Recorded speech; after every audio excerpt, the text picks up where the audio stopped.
What's going on, good people? Just want to let everyone know, as of this moment, you're witnessing history.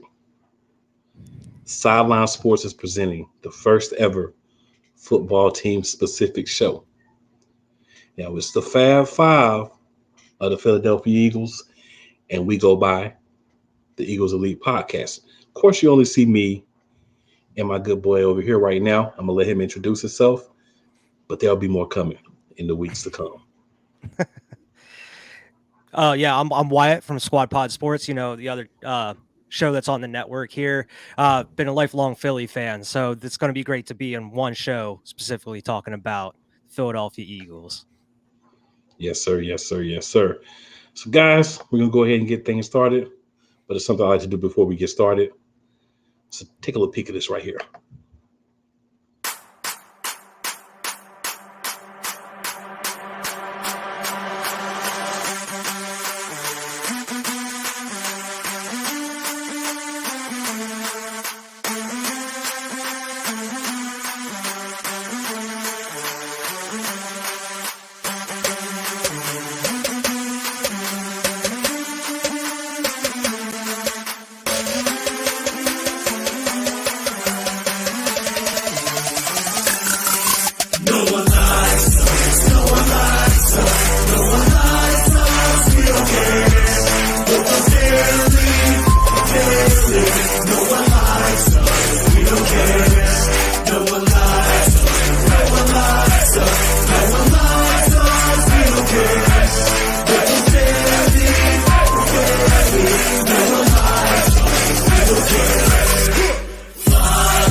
Now, as an Eagles fan, if that doesn't get you hyped, man, you part of the wrong fan base. I'm ready to run through a wall, man. I'm ready to go battle some Arlen football team fans real quick. Because we're not going to call them by their real name. We're going to call them by who they are on this show. I want to shout out real quick the Go-Go Gadgets for providing us with that resounding edition of Fly Eagle Fly. It's time to hop into some Eagles talk here, right? So, absolutely. Let's just start with the new thing that's going on right now. Of course, we've learned today that Deebo Samuel has decided that he wants to be traded. So a lot of prognosticators, Eagles fans and non-Eagles fans as well, are saying, the Eagles should go out and trade for him and sign him to a big-term contract because he'll help Jalen Hurts' development. Yeah. What do you think about that, man? I feel like at this point, because it seems like the rumors are all saying that he wants to be a straight up wide receiver at this point. That's the way all the rumors are kind of going, which would work for Philly, but I don't know if there necessarily should be, because I don't know if we're necessarily going to be in contention this year. I think they still want to see what's going on with Hurts. Obviously, they want to succeed, try to do the best they can, maybe go to the playoffs. If they can make a run, great. Now, I don't know if he's going to be worth the 25 plus mil price tag each year that you're going to have to sign him to if you trade for him at this point. I feel like you'd just be better off maybe getting one of these higher graded receivers here in the draft and work with them for like the first 4 years with that 5th year option on there, like we talked about before. Yeah, for me, man, I kind of agree where there is the obvious ability for him to upgrade a wide receiver group that includes guys like Jalen Reagor, JJ Arcega-Whiteside, that really should not be on the NFL roster. No disrespect, but the truth is the Agreed. truth. Yeah. And, so he would definitely be an upgrade that would help the team, but at what cost? We're looking at, if you look at the other trades, we're looking at probably at least a first, in a second or a first, and a couple of thirds, a fourth. Like, you're going to give up a lot of capital. And then, as you said, You got to turn around and sign a guy to $20 to $25 million a year, not knowing how much guaranteed he's going to want. Because if you're going to make the trade and give up a first rounder, you got to lock him down long term. So I Yeah. think, due to Christian Kirk and the Jags, kind of screwed us all when it comes to the wide receiver position. Um, Yeah. so for me, it's just like, look, we need to do what we need to do to build a team. While a receiver would help Jalen Hurts, as you said, a young receiver in the first round, and I would like a first round receiver now. The more I think about it, is because you get that Yeah. fifth year, right? So you get the ability to control them for the fifth year at a reasonable price before you get to the point where you've got to kind of pony up for him. You're going to have to pony up for Devontae Smith in a couple of years if he continues to play the way he's playing. We're going to have to pony up for Exactly. Jalen Hurts. Pascal is a good guy for me because he's kind of like the in between guy. He'll get in, he'll do what he does. He may not be a star, but he's a solid route runner. He's got good hands. So I think he's Yeah. perfect. It's like the Jason Avant role from back in the day. That's why I think Yeah. Pascal's I going to could be see able, that. to be for us. So I think why you could add a guy like Debo Samuel and he would make a big difference. The money and the compensation make me kind of pause and say, it depends on what they're asking for him. But Yeah. definitely, I would prefer at this point to just go the draft route. We just got the Wentz money off the books. We kind of got a little bit of money. Let's shore up so many Yeah. other things. That wide Exactly. receiver, it's not going to make enough of a difference. I think, like you said, for us to go from maybe a playoff team to a team that has a chance to win a Super Bowl with Debo Samuel. So let's pump the brakes. Let's run it back and let's hope beyond hope that Howie can do the right thing for us through the draft, which is a Yeah. scary proposition all on its own. I'm hoping he can. But I mean, it's not even just Debo, because with the news breaking with him, there are rumors saying that the 49ers have known about this for a week. They've been talking, and they've actually been hearing trade offers for the past week. And apparently Philly has put one in, at least, Yeah. for Debo at this point, from what I'm seeing. Now, a lot of people were saying, go get DK, go get Brown or off the Titans. And it's like, it's going to be the same situation. You're going to have to end up having to sign these dudes to a big deal. One of them, at least, if you go into that route to get a receiver. And it's at this point, I'm sure every team does it, but anytime someone wants to be traded, Philly's already, we should go out and get them, we need to do this, and then they sign somewhere else, and then you hear about, well, they were deep in talks with them, they had, they offered him a deal, and it just fell through at the last minute. And that seems like how it always goes with Philly. I just don't see Howie throwing the bag at a receiver right now at this point. Yeah, and I'm not a huge Howie fan, but I will say that this is one time that I actually agree with what Howie consistently normally does.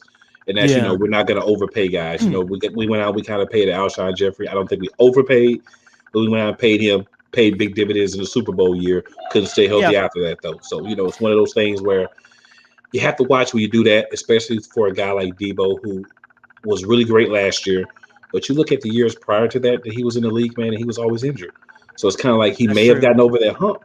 But are we really going to put 20, 25 million in the guy who, has shown some history of injuries and may not be available for you? And no matter how much talent you have, for me, your best ability is always availability. So if you're a guy that's hurt Absolutely. a lot, it's just no. I don't mind it, but you have to think about those things long term. You're making this deal.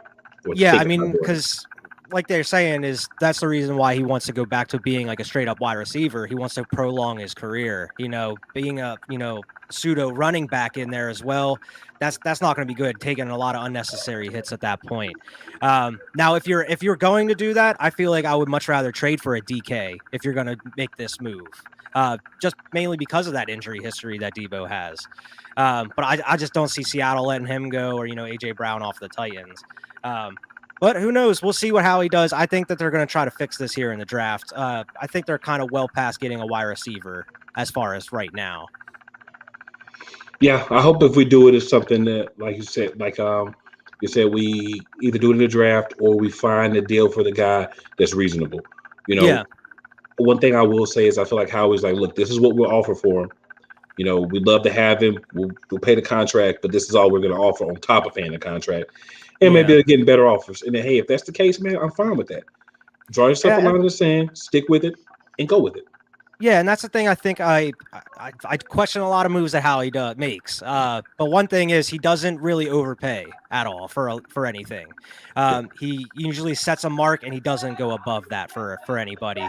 And whenever it comes to making deals, he's decent at making deals. He's just not great at drafting, really. Right. And that's a perfect segue into our next topic here. So, players or just positions? What do you think that the Philadelphia Eagles need to do with our 2 first-round picks here in the draft? Man, I mean, since we were already talking about it, I feel like you definitely have to use one of those picks on a wide receiver at this point. Now the other, you may go in a couple different ways.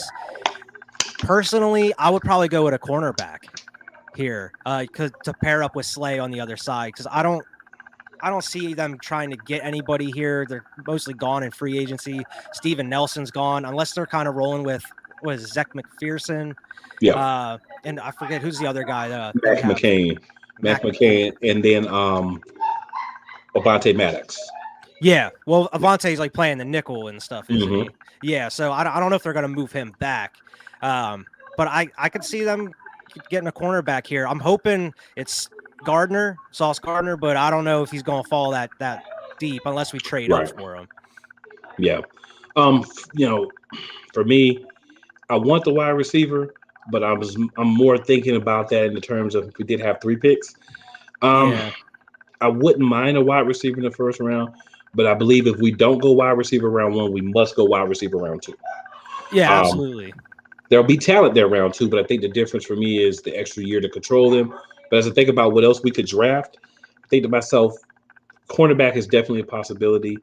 I would also like to never move from the possibility of defensive line because we always need a line or end help. And then I think that for the first time in Lord knows how long, I believe I've read 20, 30 years, we need to draft a middle linebacker or a linebacker in round 1. Yeah, I was gonna say linebacker, but I'm kind of holding on a little hope we get Tyrann Mathieu a little bit. He's still out there. Apparently, he's been in talks with Philly a little bit. Other than I think the Saints he's been talking with.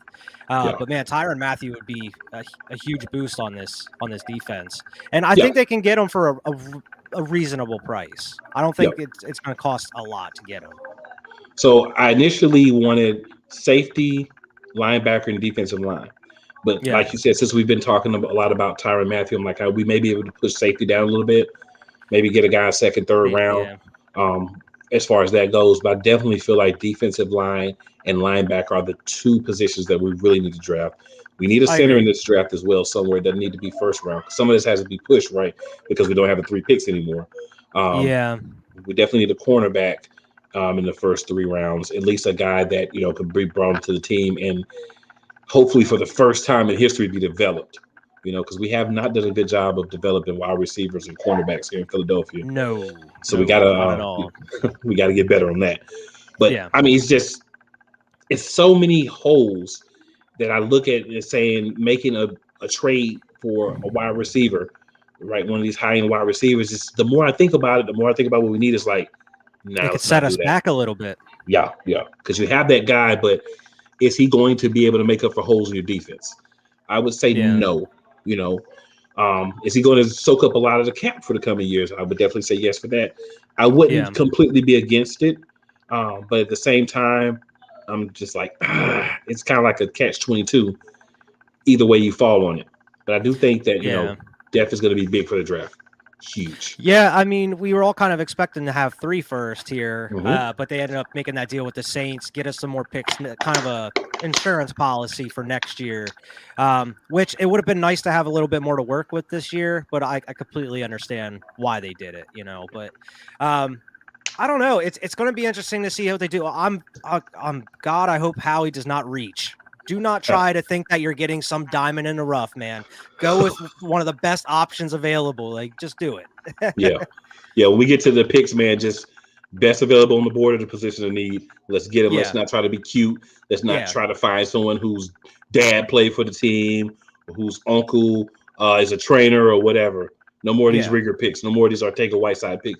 Let's get guys in here who've shown that they have the potential and that they play well at the college level. And then, hey, sometimes it doesn't work out. But when you go for guys that weren't even highly ranked coming out of college, and you try to make excuses for why, you already know you're in trouble. And that's what we did with both of these guys. Funny Hmm. story about Ortega-Whiteside. So at the time, my sister was working at Ricky Pro's wide receiver center um, in Greensboro. Hmm. So she was telling me that JJ Ortega-Whiteside is not a good pick. And I was like, why did you say that? She was like, he has no type of feet. His footwork is horrible and his feet are heavy. So I was like, for real? Hmm. So she's like, yeah. So I watched him on the field, and sure enough, no type of footwork. His feet are heavy. Yeah.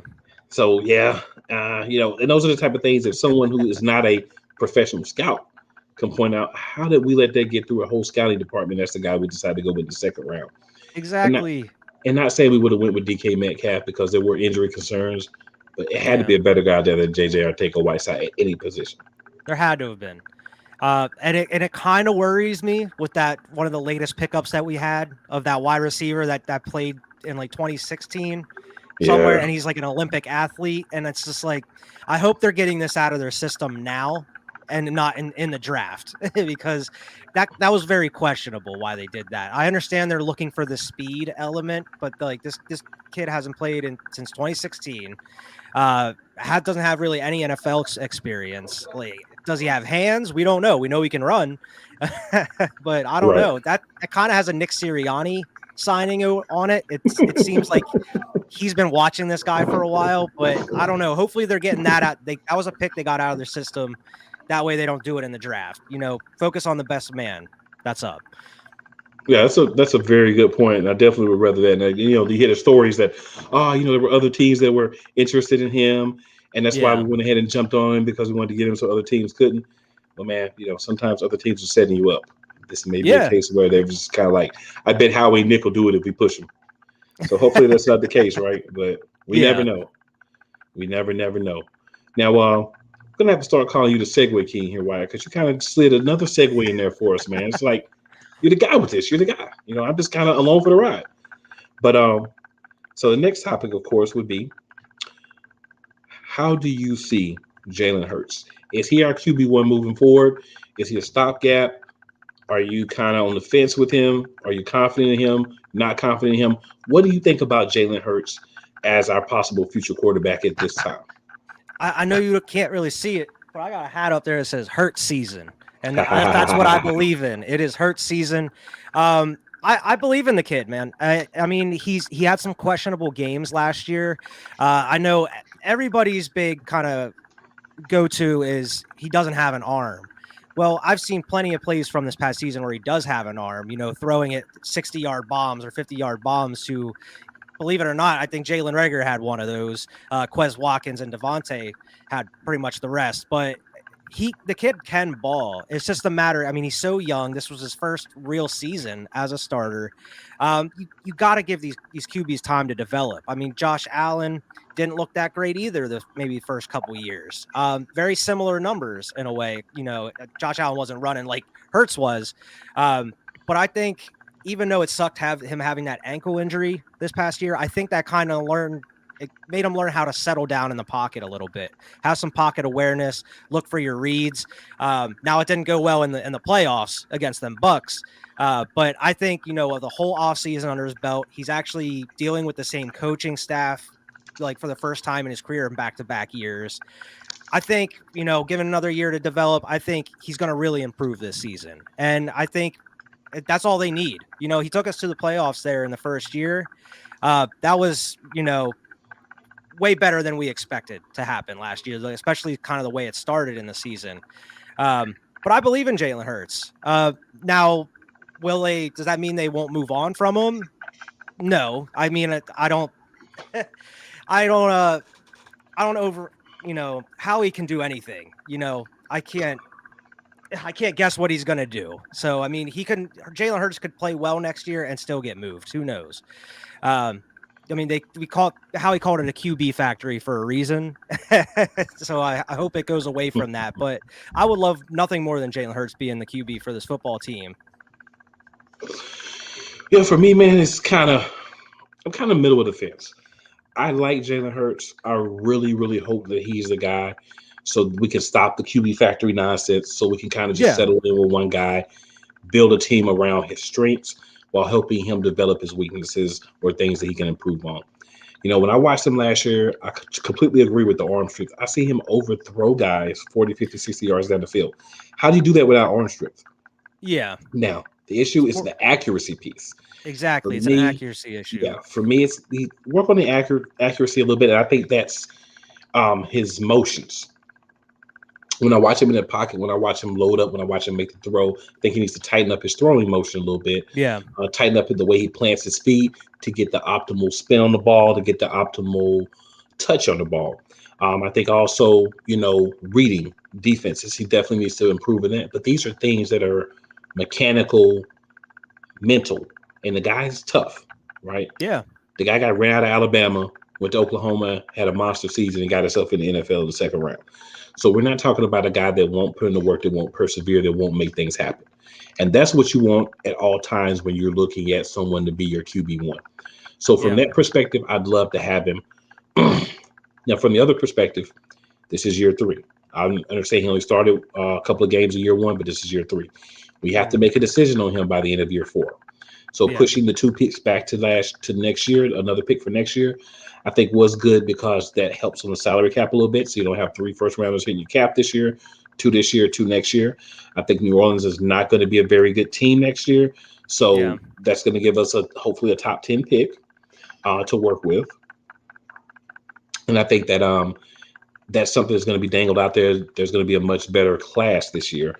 So we're going to be looking at bringing much better wide receivers, quarterbacks next year, where this one is more defensive line, pretty much anything but quarterback and running back. This is really deep. And running backs, you start to get into those in the later rounds. But I think that's going to be a better quarterback draft, and that's when teams are going to be looking for quarterbacks.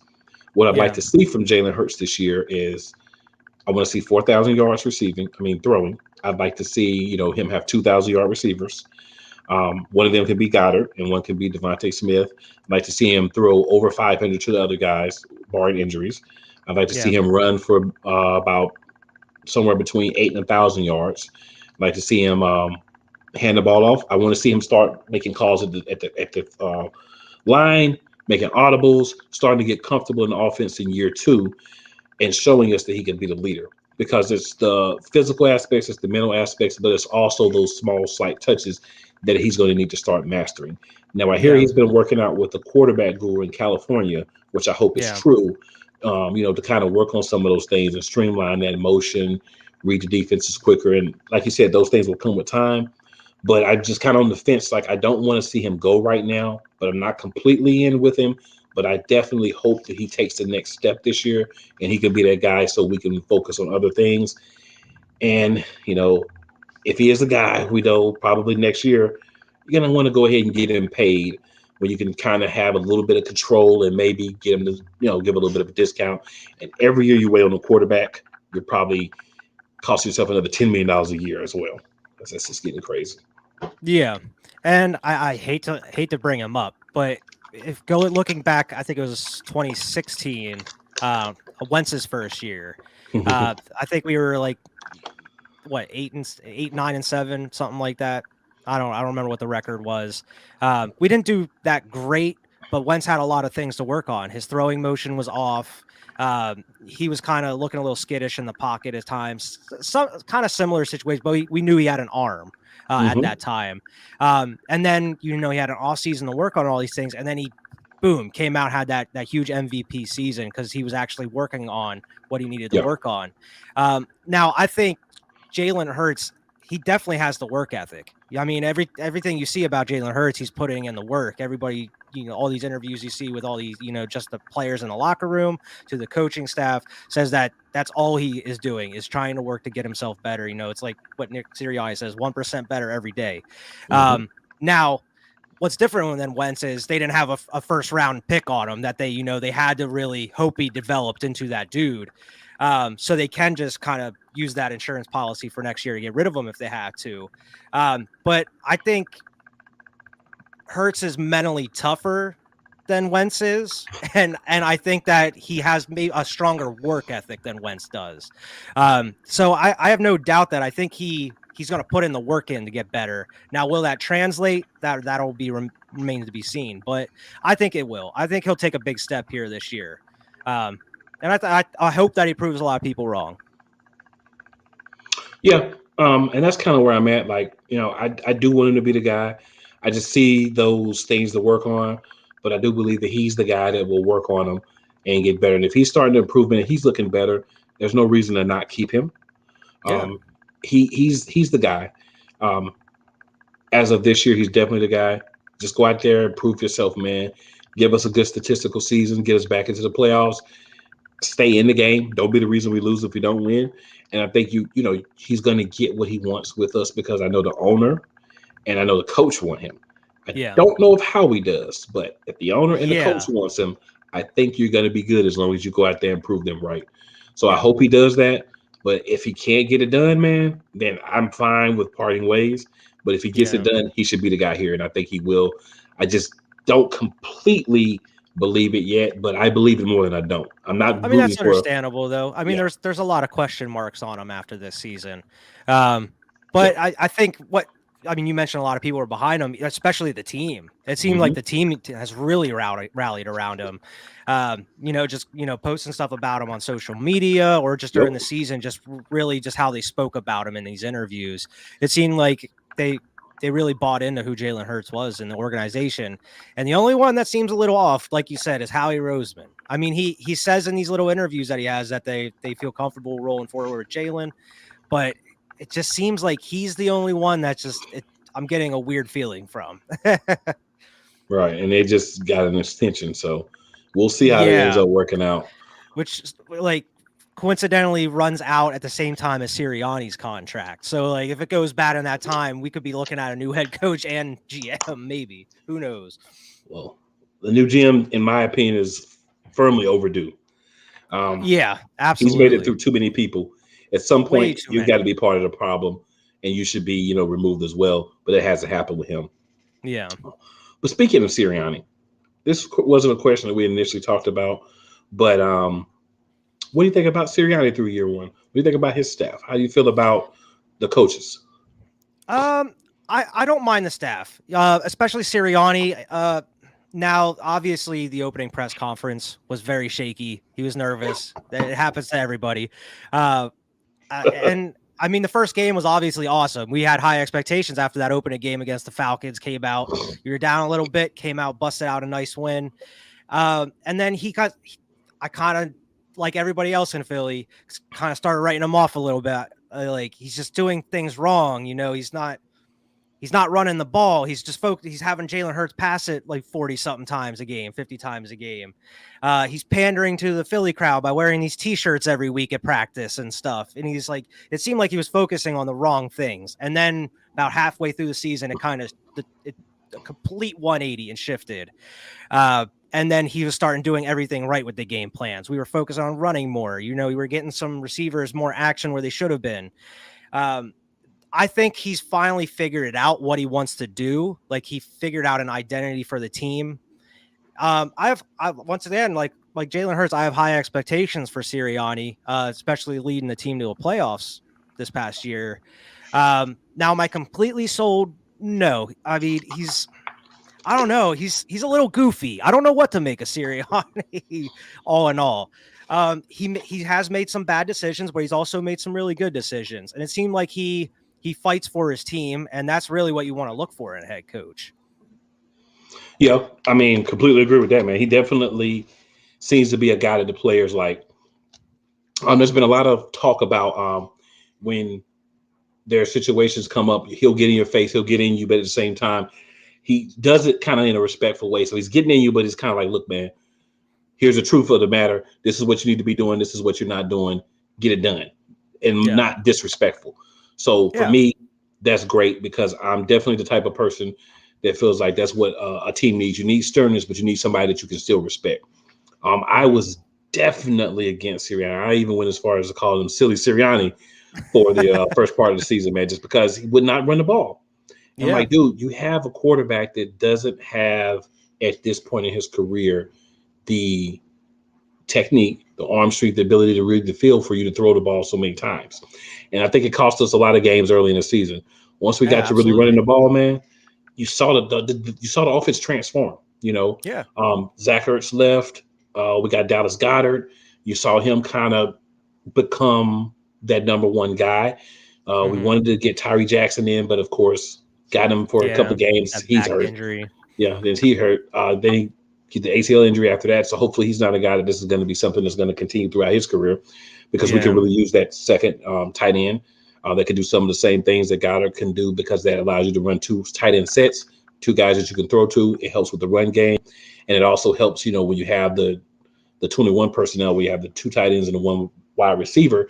It helps him Yeah. be able to get off. So hopefully, this is something that we can find someone to kind of fill that role. But I just feel like Sirianni as a play caller is my only concern. Sirianni I as the head agree. coach, I think he's shown me enough in year one that he may not have been the pick that most people wanted. I'm including in that, but I think Yeah. he's a player's coach, and he's young enough where he can relate to those guys, and and it's still at a point where they seem to respect him. They feel comfortable going to talk to him about issues that they have with the team, and concerns. So I respect those things, but the play calling, I really want to see him at least start to delegate the play calling to his offensive coordinator, I agree. Jonathan Gannon as the defensive coordinator. I Uh, wanted to yeah. drive the Philly with a Billy Club and beat him several times this past season. I was Um, hoping he was going to take that Texans job, man. Like, come on, get out of here. yeah, for sure, man. I feel good about them. I feel like they may have the right people in place. They're young, so they're green, so they're going to make mistakes. Have Yeah. to remember that. I have to apply the same patience that we apply to Jalen Hurts to them, because they're also learning. As far as being the coach positions, a lot of those guys have not had the positions that they've in before. So that's something to think about and understand as well. So they're going to grow. They're going to improve. I'm going to give Yeah. them the benefit of the doubt. If they're going to roll with Jalen, they're going to help him become what he can be and help Devontae Smith grow. Pascal is a guy that I think speaks very highly of Sirianni and shows us the kind of man Sirianni is. So I'm going to give him a chance, but I really would like him to start delegating some of those play calling duties. That's my one concern with him. I agree. And I mean, it's out of all the interviews and press conferences I've seen with him, it seems like he's a very smart guy when it comes to Mm-hmm. the football. It seems like he really knows what's going on with the game itself. Now, is Yeah. he the best with translating that to people? No, not really. He's not that great with really doing press conferences and answering those types of questions. But it seems like he really knows the game of football and what he wants to do. And that's really why I trust him as well. I totally agree with you as far as the play calling. I I wasn't a big fan with it with Doug, and I'm not a fan with it with Sirianni. I feel like a head coach needs an offensive coordinator. That way they can focus on everything else with the team. Now who that would be, I don't know. Like, would you bring someone else in to be the offensive coordinator, or would you just go with whoever they have in there right now, like has his assistant? I don't know who that may be offhand. So I would keep our current offensive coordinator, just let him have. And I'm not saying completely give over the play calling duties right away, but I think just kind of allow him to be um, have more input into the play calling and be able to call plays in certain situations. Because what I Okay. like from my head coaches is I like to have a guy that has his thumb on the offense and the defense. Sirianni is Yeah. obviously a more offensive focused coach, but still Yeah. being able as an offensive coach to go and say, "Hey, look, man, what I'm seeing from our defense and the other team's offense, I think this would work if you try this, or something along this line." I think that's something that he can bring to the defense if he's not focused on calling plays for the offense and Yeah. drawing up plays and attempting to get those things done. So I think he would be more beneficial to us as the head coach, um, and overseeing both sides of the ball than mainly focusing on one side and leaving a young guy to pretty much run the other side by himself. So that's why I Hmm. think it's good. Would be good for him to get out of that coordinator role at least completely and kind of let his OC actually be an OC. Okay. Yeah. I mean, I would agree with that. And it seems like Sirianni, he's a little tougher on the players. He holds these players accountable. I feel like Yeah. more than Doug was. I feel like Doug, I wouldn't say it was a pushover, but it didn't seem like he was really getting at any of these players really during whenever his tenure here in Philadelphia. And we've seen it multiple times in training camp and during the games where Sirianni's getting up in some players' faces, even Hurts at some point in some of those games. So that's good to see as well. And it seems like what you said before, he's really won over the locker room in a way, and he's kind of that player's coach, but he's also able to, let players know, okay, you're doing this wrong. You got to fix this up. You got to clean it up, or we'll get somebody else to do it. But when he's loyal, man. That's why you see all these former Colts coaches and Colts players coming over to Philly now. Mm-hmm. Yeah, I mean, you definitely see that he's made an impact. Just hopefully what he does is going to be innovative enough to get us where we want to be in the next few years. That's truly the thing that we want, right? As a fan, let's be honest, we want to win another Super Bowl. Absolutely. If that means we have to go through 3 or 4 crappy years after that, so be it. I want a new hat and t-shirt. You know what I'm saying? So be it. If that's what it takes, it is what it is. Yeah. But definitely want to get that, man. We can no longer be the team that everybody says, all you have is brass rings from way back in the day. We got the nice platinum one now.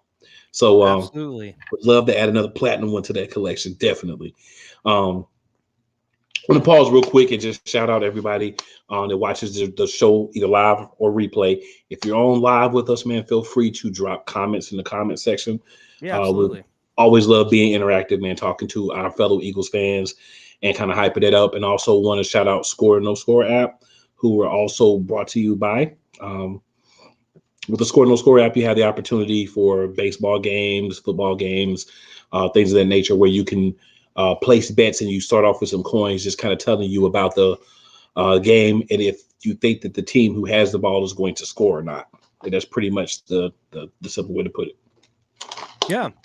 So go download that. It's on Apple, and also the Google Play Store, I believe. Yep. All right, what are we going into here next? Cool. Numerous things we can talk about as far as these birds. Numerous things we can talk about, man. So another question we'll hop off topic with. Who do you think is going to be our running back next year? This coming season? I mean, I think it's going to be Miles, man. He's come out saying that he has a big chip on his shoulder. He's putting in extra work, it seems, this offseason. Now, once again, we come back to, best ability is availability. And he's been having some injury issues here the past couple of years. Can he take the next step? I believe he can. I think he is a good running back when he can be. It just seems like sometimes whenever he gets handed the ball, he doesn't know which way he wants to go. He kind of stutters a little bit. Like he can't decide right away. Whereas like you were seeing with like Jordan Howard and even young Kenneth Gainwell, they were just busting through that line no matter what. They weren't even Boston Scott, like no second guesses, rolling through. And I think Sanders was just kind of second guessing himself every single time. And that's why I didn't have any touchdowns this past season. But I think it'll be Miles Sanders though. Yeah, for me, I think we're gonna start to see that timeshare. I think we're gonna see Gainwell slide in there. I think Scott's gonna get some carries as well. Yeah. My concern is the same as yours with Miles Sanders. He has to learn, hit the hole and go hard. Yeah. You shouldn't have as many yards, as many attempts as he had last year and not have a touchdown. That means you weren't doing what you need to do. Exactly. And we know that he can do this. We've seen him break off on these 30, 40, 50-yard runs before. He has the ability, and if he just chooses to hit that hole as hard as he can bust out for easy yardage. And I think if he can go to the best of his ability, he can be that top back for us. It's just, staying healthy and, making the right decisions. Yeah, for sure, man. I mean, that's the big thing. And we're going into one of those years where we've got to figure out what we got with Miles. He's going to have to come out and, number one, stay healthy. Yeah. Gainwell's coming for your job. Scott wants your job. Hopefully we're going to bring in a big power back. I like Jordan Howard. Maybe we can get him to come back. I was going to say, I haven't heard anything on Jordan Howard. I'm fine with bringing him back because he played extremely well for us last year. Absolutely. Yeah, a little dry throat over here, but we'll work through it. But yeah, man, I just think that running back is going to be important for us. The depth is going to be important for us because we should get back to pounding that ball this year. Oh, Ground and pound absolutely. helped us get back in there, and then improve Jalen Hurts. I think Pascal's going to make a difference, coming probably in the slot for us. We're going to have Smith, and we're going to have somebody on the other side. And I hope it's not Jalen Rager. Quez Yeah, Watkins, I wouldn't mind dropping in from time to time and moving him I like around the Quez. formation as well. Yeah, it just doesn't seem like a top 2, 3 wide receiver. He seems like on the cusp of being like a number 3. I would agree with that. And now, if they went and like drafted somebody, or if they ended up scooping one of these wide receivers, either make through trade or a free agent, that would be the number 2. I could see him being a nice 3 there. And going back what we were talking about, if they tried to trade for a receiver, I don't think you would have to do that. I don't think you would have to trade for a Debo if you're focusing on the run game like we were last year, because that's going to open up the pass for anybody that you have at that point. As long as they can run their routes, I think they'll be able to get open no matter what, as long as we're pounding the rock. Yep. And then 2, Andre Dillard is officially on the block. I would love to trade Jalen Rager. So, if we got somebody that wants Rager and Dillard, maybe one of these teams that have one of these top tier wide receivers, hey, come talk to us. Come talk to us. I want to know these teams that are calling Philly interested in Rager. I want to know where this report came from and who these teams are. All I will say is, whoever it is, Howie, man, let's get it. Do it. Let's get do it. That was a mistake. This is your chance to correct it. Just correct it, man. Yeah, get what you can from them, man. Why not? Yeah, exactly. Pretty much, man. It's a done deal. I mean, if there's people out there that's willing to give us something for Jalen Rager, let's do it. Let's get him and Dillard together. Maybe a second round pick, maybe a 4th. See if we can get one of these top guys or something. I mean, whatever works. But Rager is not going to be the answer here. And it's not that he may not be a good NFL wide receiver, but he's not going to be a good NFL wide receiver for Philly. No, not just like Philly. just like Aguilar wasn't. They don't have the right constitution. Drop too many balls. We've already turned against you, and it's hard to get us back on your side. And I don't think you're capable of doing that. Yeah, especially after last training camp when we were seeing those videos of him catching these huge one-handed touchdown passes in training camp and stuff, hyping everybody up, and then you come out and look like a dud. It's not a good look. Never has been, never will be.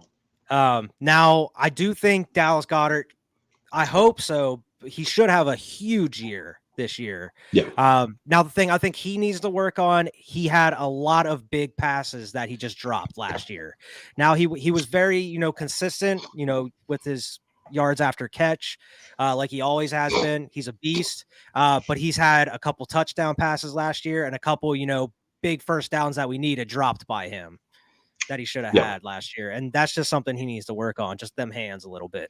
Oh, yeah, definitely concentration, looking the ball into your hands, man, and making the right catch. Because when you have the opportunity to make plays for your team and you want to make those plays, you getting paid like the number 1 tight end in an offense where we use a tight end in the passing game quite a bit. Yeah. So, hey, man, you just got to get it done. Like I said, like his first year, kind of being that guy, kind of happened to him halfway through the year, kind of unexpectedly. So it was a big step up for him. I think he did well overall, but like you said, I agree. Part of that is definitely the hands.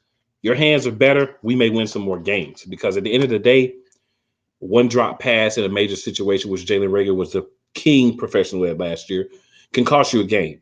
He had a big play down the sideline early in the season. I think it was against the 49ers, where he had the ball, made the catch, can't stay in bounds, no field awareness.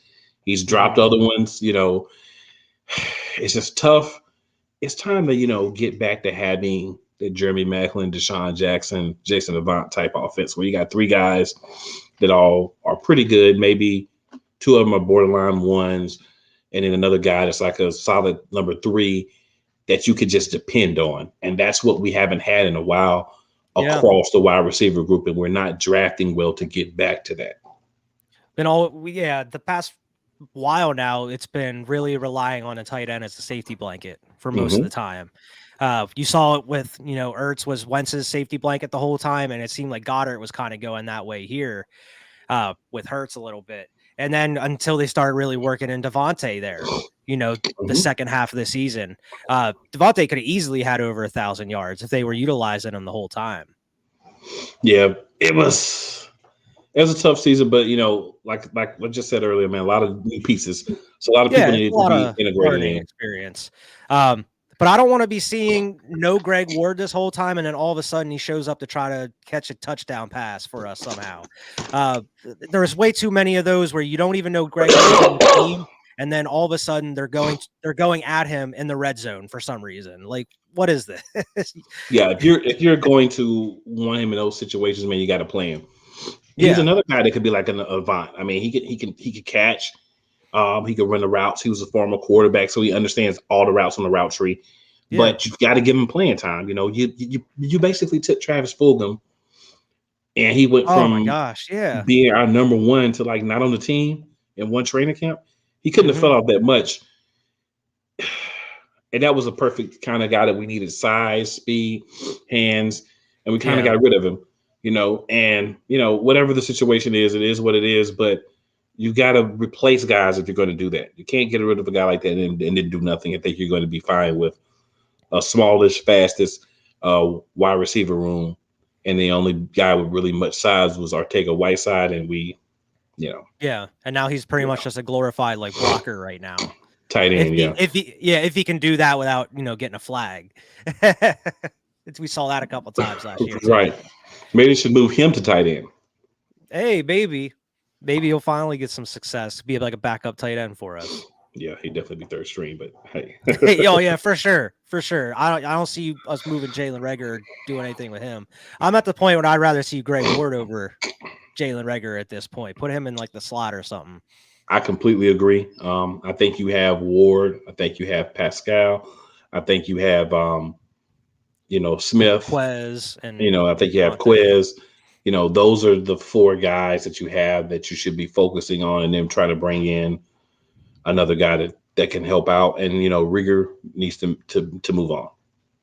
I You know, agree.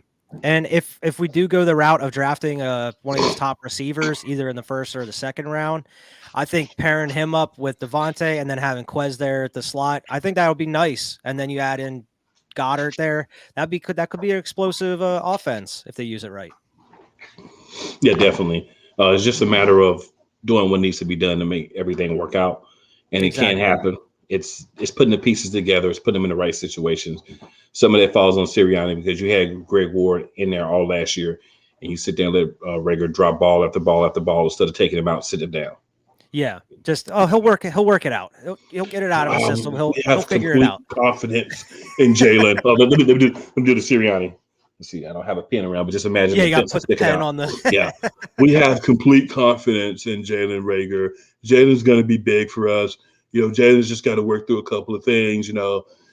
Some tough drops, but we definitely have supreme confidence that he's going to get things together and he's going to make the plays for us. That's why he's here. In training camp, he did really well for us, and we just need to get that to translate onto the field. You had It's a it's year of it. uh It didn't it's that happen. dog mentality. We roll with the dog mentality. Get 1% better every day. That's what we got to do. And the more that Jailer's catching balls, he'll get that confidence. He'll be able to use that in the game. He's just got it. We have that. We work with that dog mentality here in Philadelphia. Well, I got to tell you something that I don't think Nick knows. Hopefully, Nick, if you ever see this, you'll catch on to it.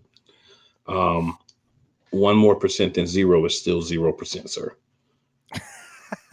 And that's what you're working with Mr. Rager. I'm just saying. Yeah, it's time to move on. I'm just being honest. It's just time. We've been through this dance so many times at this point. Like, who was it? Mac Hollins? We had him around way too long. Like, and he's like on his fourth team now or something. Yep. That Matt Collins experiment didn't go well. I feel like there was someone else that I'm missing too. Oh, there's one guy Um, that you're definitely missing. And you know why you're missing him? Because you have probably done everything you can in your power to remove him from your brain. who was it? Who am I missing? You're missing a guy that we nicknamed Nelson Trashilar. Oh yeah, Yes. Number yeah. 13, who did a very poor job of dealing with being a wide receiver in Philadelphia. He Hmm. was so bad to the point that you had fans talking about how they were catching kids being dropped out the window, unlike Nelson Aguilar, who can't catch anything. Right. Oh my gosh. Yeah, and I understand you want to try to get what you can out of him because he is a first round pick, but man, it's 3 years in. I don't see it happening at this point. You got to You got cut loose. Yeah, you got to cut your losses, deal with it. It is what it is. We should have made a better selection. Justin Jefferson was sitting there. Right I there. know people say let it go, but I have to say there's no possible way within me that I can let that go. I Justin was Jefferson was sitting 100% there. sure we were taking him, man. I was like, we get Justin Jefferson. It's right here. I can't believe it. And then boom, that happens. I'm still in shock, just like everybody else about it. Even thinking about it gets my blood boiling. Man, I was on the draft show with my co-host on my other show, the Play Callers. We were on there. I'm like, yeah, we're going to get him. We're going to get him. I'm hyped. They say Nelson Aguilar. So I'm not the guy that does a whole bunch of cursing on air or off, but there's times where the words fly in your head. Yeah. So I'm just sitting there. They say it. I'm like, and I just got to like compose myself. And then when I look up, my co-host died laughing because it was just terrible, man. Like that you fury. had this guy there and you. Like the second year in a row, pretty much. Like we could have had DK the year before, man. Like what's going on? And he's there. Like, and the thing is, you knew he was going to be a good NFL receiver. Oh, yeah. You knew it, right? He played at LSU. He was in a perfect offense. Yeah. What was the point of trying to be sneaky at that point? Like there was no point in it. You knew a guy that was right there was ready, NFL ready for the taking, and you just didn't do it. I don't understand the reasoning behind it at all. And that's why, getting Devontae was such a huge deal for us. I'm sitting there when we make the trade up, like, oh, don't let this idiot do it again, please. Not Lord, again. Don't do it again. Please, no. Yeah, I'm just sitting there like, man, just make the right pick. Don't do anything crazy. We didn't for once, but I got to say, it's always an adventure. Just being a fan, it's an adventure, man. You never know how things are going to go. And you just like, I just hope it goes well, man. I just hope it goes well. Yeah. And, even up to 5 minutes before our pick in this coming draft, I'm still going to be nervous and scared for what's going to happen. Dude, I am going to be nervous until the cards are turned in. Yeah. For the draft, just because, man, it's going to be crazy. And I know it is. I just hope that we really read the board. We have multiple needs. I know what I'd want to be drafted at what position, but I do also understand that it's really just a thing of what's available. If something good's available, man, go get it. If not, don't waste the pick. Fuck. Carter couldn't. This is just what it is, man. Just don't waste the pick. Yeah, I totally agree. They just got to pick the best person at that position, whoever's available. Whatever's best to fill the needs at that time. Hopefully, there's some people there in the war room that are kind of trying to influence Howie a little bit in the opposite direction than what he wants to go to. Try to put some sense into him. It's definitely needed, man. Like you said earlier, man, that's one of the things about him. He's not the best at drafting. He manages the cap really well. He does some other things, but I have been the leader of the hashtag Fire Howie Roseman movement for a couple of years. I'm not going to go back on that just because he actually did what he was supposed to do in the first round for once in his career. That's true.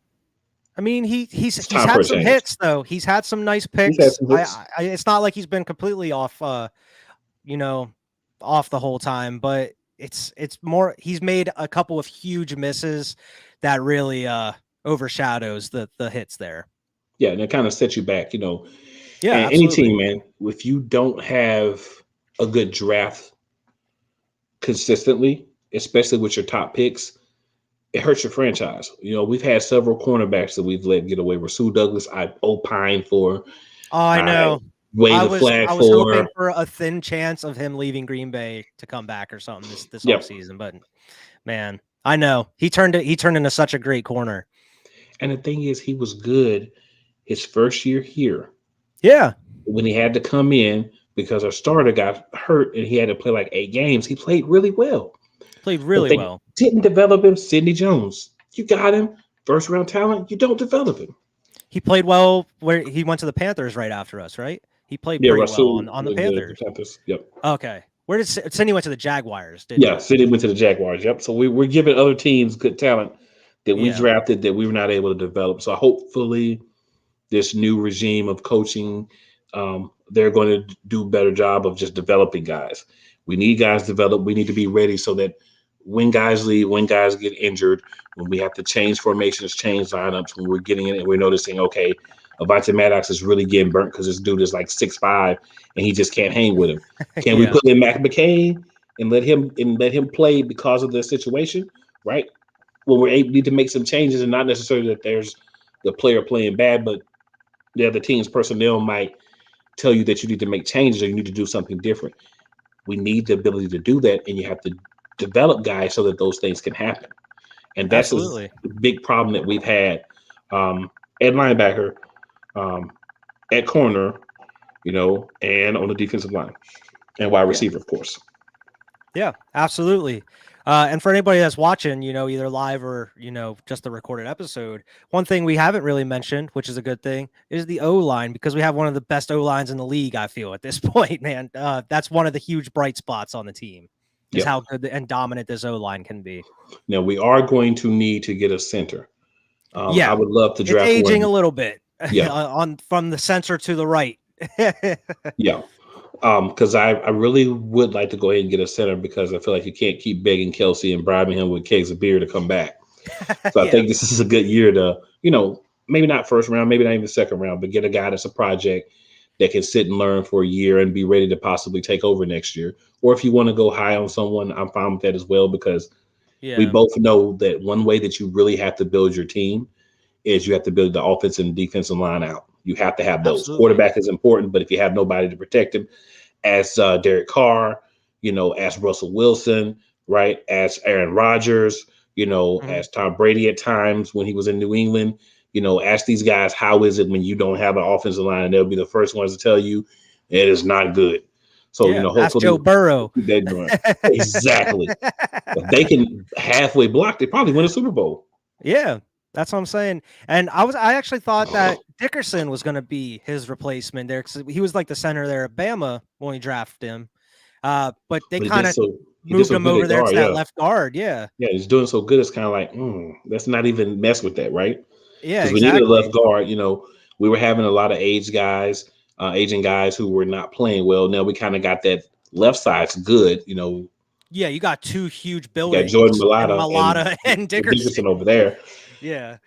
Lane Johnson, I think we still got some years left, but not what he once was at this point, and then that other Sayamalu. I'm not sold on Sayamalu. I feel like we need somebody there at right guard. I feel like if we do, we should get someone at right guard. Where he's manageable, he's not terrible, he's not bad, but I'm not sold on him. I feel like we could definitely get someone stronger there on the O-line, but it's worked out so far. Yeah, I have full confidence in Jeff Stoutland to get that O-line ready. Now, that is one of the coaches that I definitely have a lot of confidence in. Oh, absolutely. Yeah, he might be the star of Sirianni's staff right now. Man, it's a lot of things we talked about as far as, holes or things we need to fix, man. But this is a team that made the playoffs last year, and this is a team that has a lot of positives going on with it. We've got one of the best corners in the league in Darius Slay.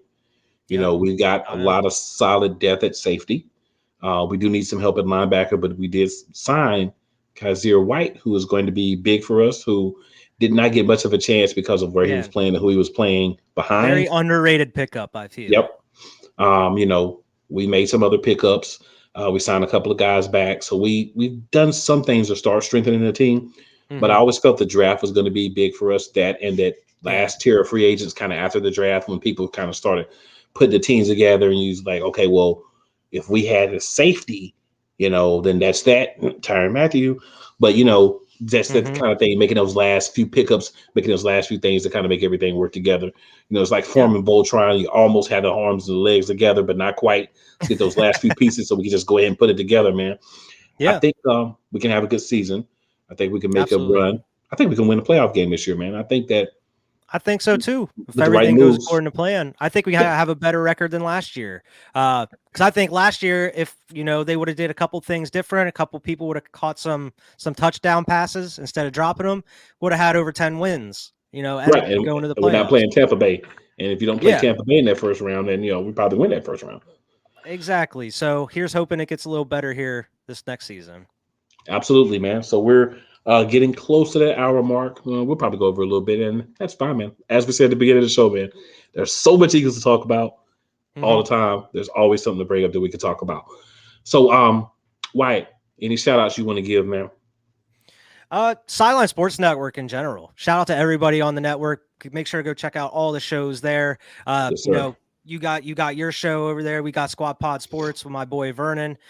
We every Thursday, so make sure to go check us out there and everybody else on the channel. A lot of great content. Definitely, man. So check me out Monday nights on the NBA Carousel. That's hosted by Megan Price. You can catch me on the Sip Off on Thursdays. That's also Megan Price, Anthony Brown, and Jahan Phillips. On Friday nights, playcallersportstalk.com. My show, you can always catch me and my co-host at Box Talk Sports on Twitter. We'll be on there, very interactive, having a good time, talking sports, and all that. Not as fun as talking Eagles for an hour, but this is great. This is perfect. Absolutely, man. This is great.